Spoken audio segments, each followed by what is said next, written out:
جو نمائندگی کرنے کے لیے انہیں مدعو کیا جاتا ہے، تو اس بار ہم نے انتخاب کیا ہے شیخ محمد آصف جو ناظم ہیں مدرسہ عمر بن خطاب دربیلو کے۔ ان سے گزارش ہے وہ کہ تشریف لائیں اور ابناء المعہد کی نمائندگی میں چند الفاظ آپ کے سامنے پیش کریں۔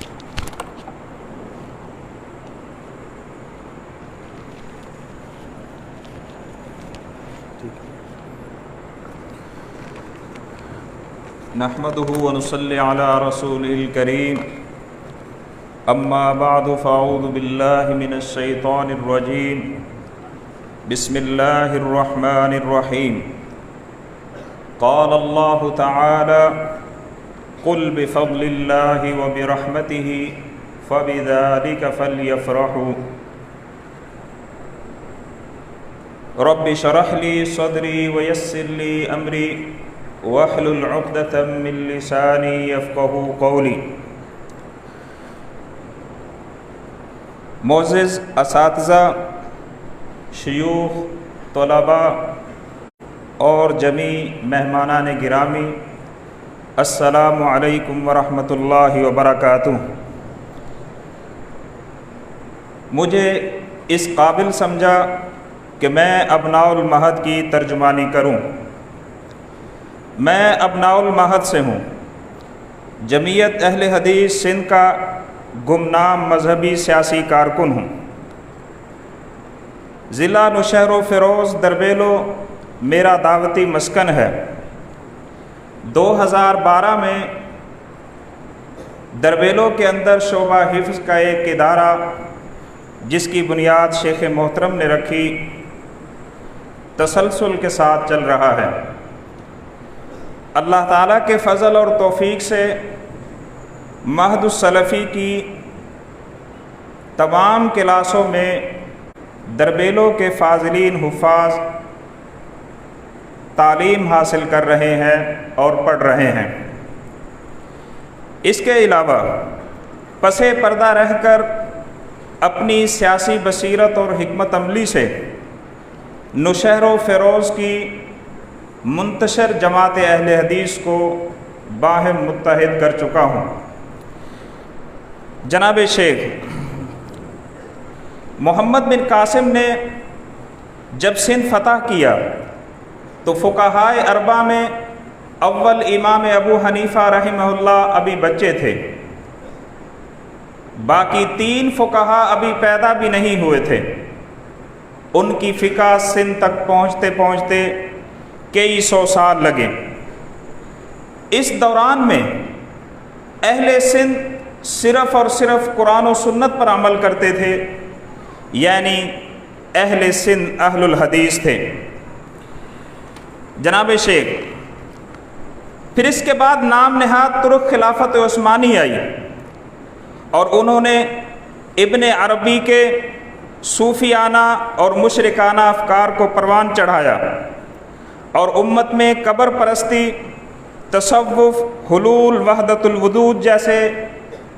الوجود جیسے نظریات کو سرکاری سطح پر نافذ العمل کیا اور امت مسلمہ سے توحید چھین کر قبر پرستی کا شرک داخل کیا۔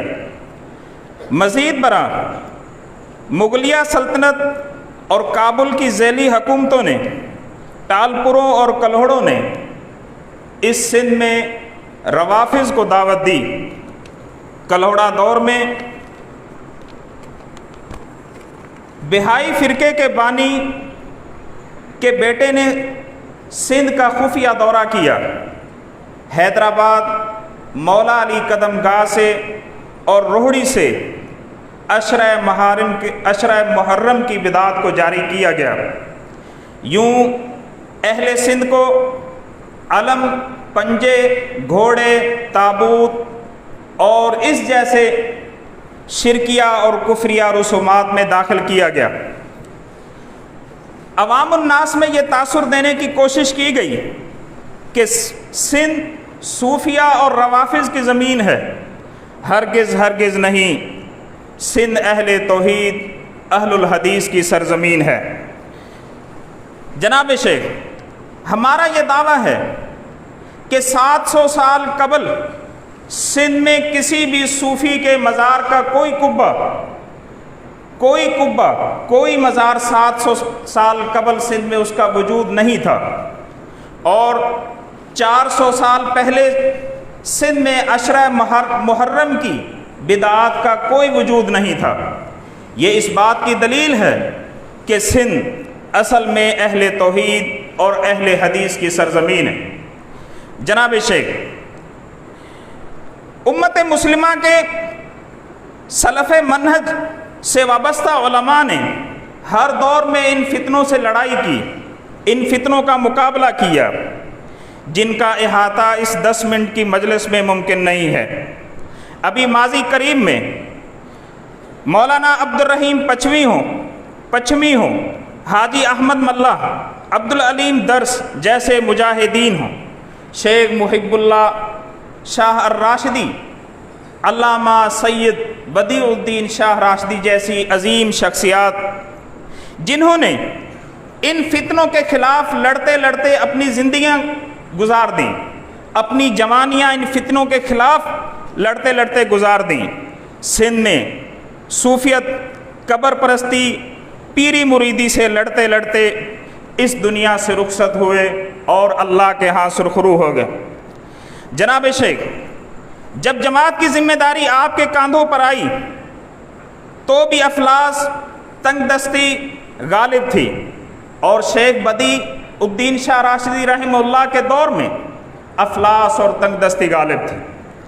جناب شیخ بدیع رحمہ اللہ کے ساتھی 200 کلومیٹر سفر کر کے ان کے پیچھے جمعہ پڑھنے جاتے تھے، مگر غربت کا یہ عالم ہوتا تھا کہ وہ ایک صاف کیسٹ نہیں خرید سکتے تھے شیخ بدیع رحمہ اللہ کا جمعہ ریکارڈ کرنے کے لیے۔ مجبوراً سندھ کے لوگ فنکاروں کی کیسٹوں پر، پرانی کیسٹوں پر شیخ بدیع رحمہ اللہ کے خطبات کو ریکارڈ کیا جاتا، اور جب وہ خطبات سنے جاتے، شیخ بدیع رحمہ اللہ کی آواز ختم ہوتی تو ان لوگ فنکاروں کی آواز شروع ہو جاتی۔ افلاس اور تنگ دستی کا یہ عالم تھا۔ جناب شیخ، جب جماعت کی بھاری ذمہ داری آپ کے کاندھوں پر آئی تو بھی افلاس اور تنگ دستی غالب تھی۔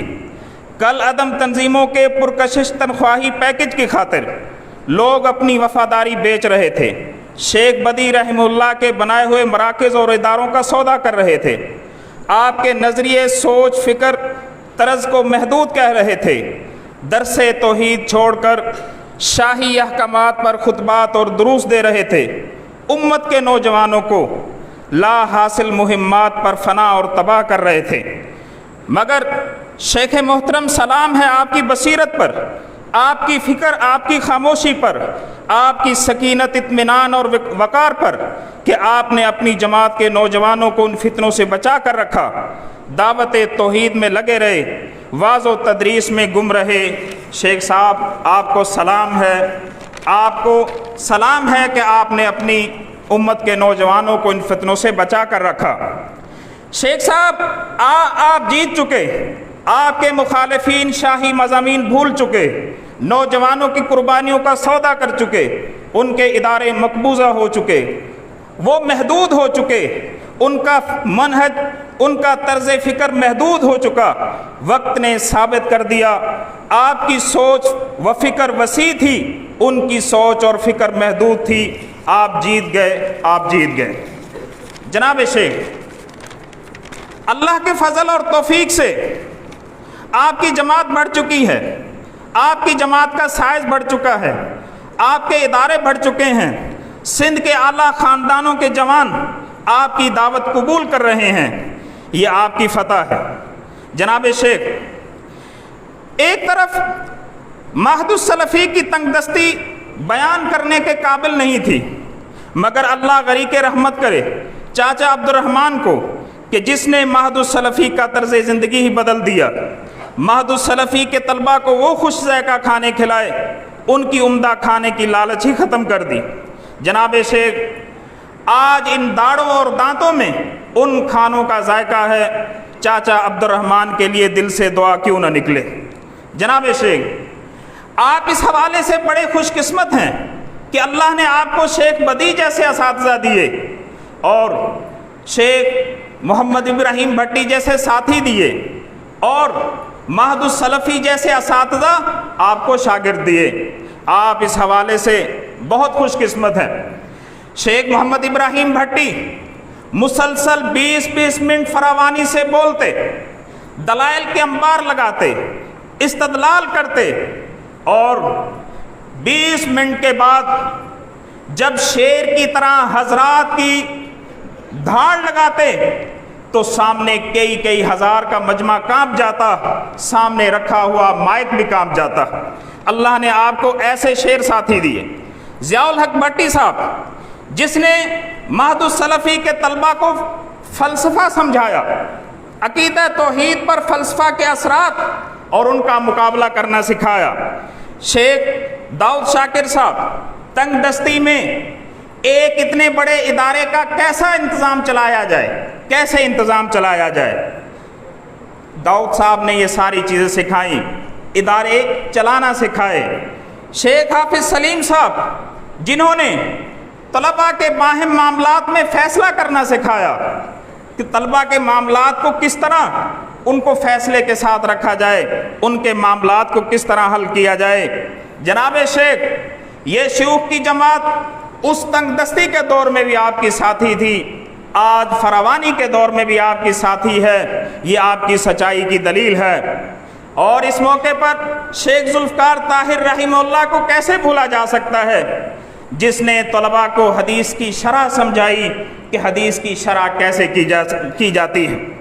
جناب شیخ، ایک طرف تنگ دستی کا یہ عالم تھا کہ مہد کی دال میں گھی نہیں ملتا تھا، اور دوسری طرف حالیہ بارش اور سیلاب میں بلا تفریق مذہب آپ کے ساتھیوں نے، آپ کے شاگردوں نے اس وقت اہل سندھ کی مدد کی جب وہ بے گھر ہو کر روڈوں پر تھے۔ جناب شیخ داؤد شاکر صاحب، جناب فضیلت الشیخ ارشد صاحب، ڈاکٹر عبدالرشید صاحب، محمد اعظم لانڈر صاحب، یہ شہر شہر گلی گلی ان لوگوں کی خدمت کے لیے پہنچے، اور المدینہ اسلامک ریسرچ سینٹر کے آپ کے شاگردوں شیخ سعید، شیخ جمشید، شیخ عثمان، شیخ کامران، انہوں نے اہل سندھ کی خدمت کی انتہا کر دی جو بیان کرنے کے قابل نہیں ہے۔ جناب شیخ، آپ کی جماعت کا سائز بڑھ چکا ہے، اہل سند سے لے کر اہل سیاست تک آپ کی جماعت کے ساتھی بن چکے ہیں۔ میں بحیثیت آپ کے شاگرد جمعیت اہل حدیث سندھ کے گمنام کارکن کی حیثیت سے آپ سے کچھ درخواست کرنا چاہتا ہوں۔ جناب شیخ، مہد السلفی بلا شبہ ایک جامعہ اور یونیورسٹی ہے، اب ضرورت اس بات کی ہے کہ اسے سرکاری یونیورسٹی وفاق یا بورڈ کا درجہ دلوایا جائے، کیونکہ سندھ کے اندر سینکڑوں ادارے اس مہد السلفی کے نظام تعلیم سے وابستہ ہیں، تاکہ مہد السلفی اور ان اداروں کی اسناد عالمی سطح پر اور پاکستان کے سرکاری اداروں میں ان کو قبول عام مل سکے۔ جناب شیخ، ضرورت اس بات کی ہے کہ اندرون سندھ میں اسکولوں کا بھی ایک نظام شروع کیا جائے۔ ہمارے عام اہل الحدیث جن کی قربانی کی کھالوں سے، جن کے چندے سے اسکول بنائے گئے تھے، مگر آج وہ اپنے بچے بھاری فیسوں کی وجہ سے ان اسکولوں میں نہیں پڑھا سکتے، یہ ہمارے علاقے کے لوگوں کو تنگی ہے، اس پر بھی غور کیا جائے۔ جناب شیخ، اندرون سندھ میں ہسپتالوں اور ہنر اسکولوں کی ضرورت ہے تاکہ فاضلین علماء اکرام وہ معاشی طور پر کسی کے محتاج نہ ہوں اور آسانی سے دین کا کام کر سکیں۔ مہد السلفی کے طلبہ مختلف دیہاتوں اور شہروں میں چھا چکے ہیں، کارونجر سے بہاولپور تک تھر کے ریگستان سے چولستان تک، حیدرآباد سے سانگڑ، خیرپور، گورکھ سے مورو، سکھر، ملتان، اور اسی طرح کراچی سے تربت اور خزدار تک آپ کے شاگرد چھا چکے ہیں، آپ کی جماعت کے فاضلین علماء چھا چکے ہیں۔ جناب شیخ، یہ آپ کی فتح ہے، آپ کی کامیابی ہے۔ دعوتی میدان میں ابناء المہد کی کامیابی کی ایک بڑی وجہ یہ ہے کہ وہ دیہاتی ماحول سے گلستان جوہر کے بہترین ماحول میں آتے ہیں، اور گلستان جوہر کے لوگ جو انتہائی دیندار اور دینداری سے شغف رکھتے ہیں، معہد کے طلباء اس ماحول سے سیکھتے ہیں۔ معہد سے فارغ ہو کر ان کے لیے دیہات میں کام کرنا اور شہر میں کام کرنا کوئی مسئلہ نہیں ہے۔ معہد السلفی کی کامیابی میں گلستان جوہر کے لوگوں کا بھی بہت بڑا ہاتھ ہے۔ اے اللہ، معہد کی کامیابی میں جن جن لوگوں کا ہاتھ ہے، محنت ہے، اے اللہ، جنہیں ہم جانتے ہیں، جنہیں ہم نہیں جانتے، تو ان کو شاد کر، آباد کر۔ جناب شیخ، یہ ابناء المعہد کی جانب سے میری سوچ اور میری گزارشات اور میرے وہ الفاظ تھے۔ اگر میری باتوں میں کوئی تلخ بات ہو تو اس پر معذرت چاہتا ہوں۔ اللہ تعالیٰ سے دعا ہے کہ اللہ تعالیٰ ہماری اس جماعت، ہمارے اس نظم اور شیخ صاحب کی اس قیادت کے ذریعے ہمیں دعوت توحید کو، دعوت دین کو مزید ہمت کے ساتھ پھیلانے کی توفیق عطا فرمائے۔ اقول ما تسمعون۔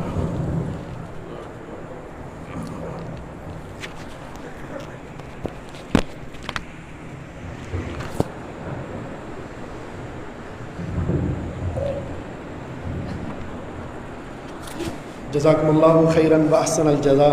شیخ محمد آصف، ناظم مدرسہ عمر بن خطاب دربیلو، ابناء المعہد کی ترجمانی کر رہے تھے۔ اللہ تعالیٰ ان کے جہود کو قبول فرمائے اور ان کے علم و عمل میں برکت عطا فرمائے۔